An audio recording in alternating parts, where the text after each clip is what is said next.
So far with regards to displacement, we've seen essentially two kinds. One where the origin is 0 or undeclared, so that means that the question doesn't mention the coordinates of the origin. And so that is just, your displacement is just going to be, or your change in displacement, I should say, is going to be your d1 plus d2, right? And then the other one, where your origin point has a magnitude or direction. So we say, so-and-so begins at 2 meters north and then ends at 3 meters south. So when there is a value for the origin point, then your change in displacement is going to be the difference of the two final, or I should say the two positions over here.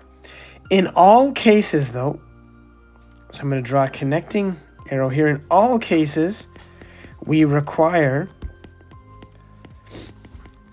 positive and negative signs depending on direction.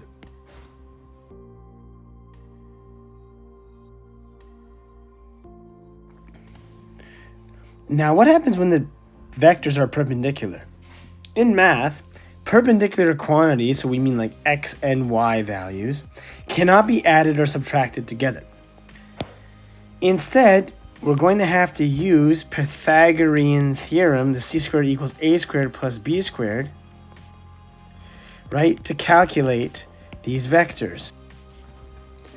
Now, to assure ourselves that we're dealing with perpendicular vectors, you're going to have to draw these out first. And when you're drawing these vector diagrams, the tip-to-tail method for vector diagrams is extremely important. So let's go through how that works.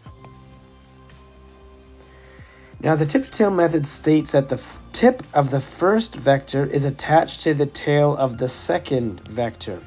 And so when we're talking about the tip, we're talking about the arrowhead. So this is the tip. And then on the other side over here, this is the tail. And so the tip of the first vector must attach itself to the tail of the second vector. And that's how you draw a vector diagram properly.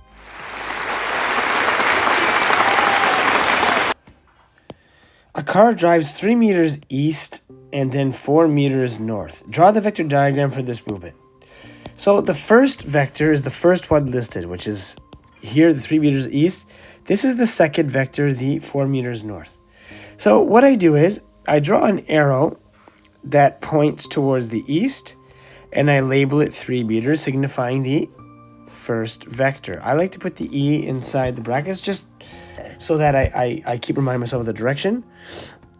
And then the second vector is going to go north. So I'm going to draw a 4 meter arrow in the north direction here.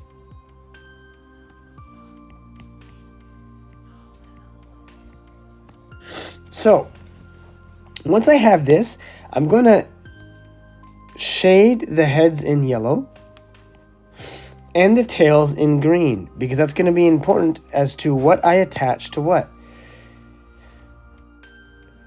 So the rule is that the tip of the first vector attaches itself to the tail of the second vector. So when I draw this out, I'm going to have the arrow pointing east, 3 meters east, and then attached to this, I'm going to draw the 4 meters north arrow over here. And that way I have the tip to tail right over here.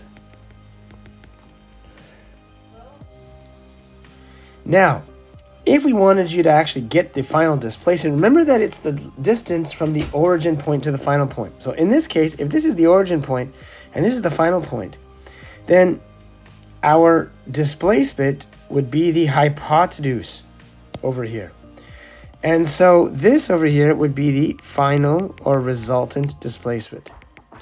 And that's precisely why we need the Pythagorean theorem, because this would be the c squared is equal to a squared plus b squared, where your displacement would be the hypotenuse.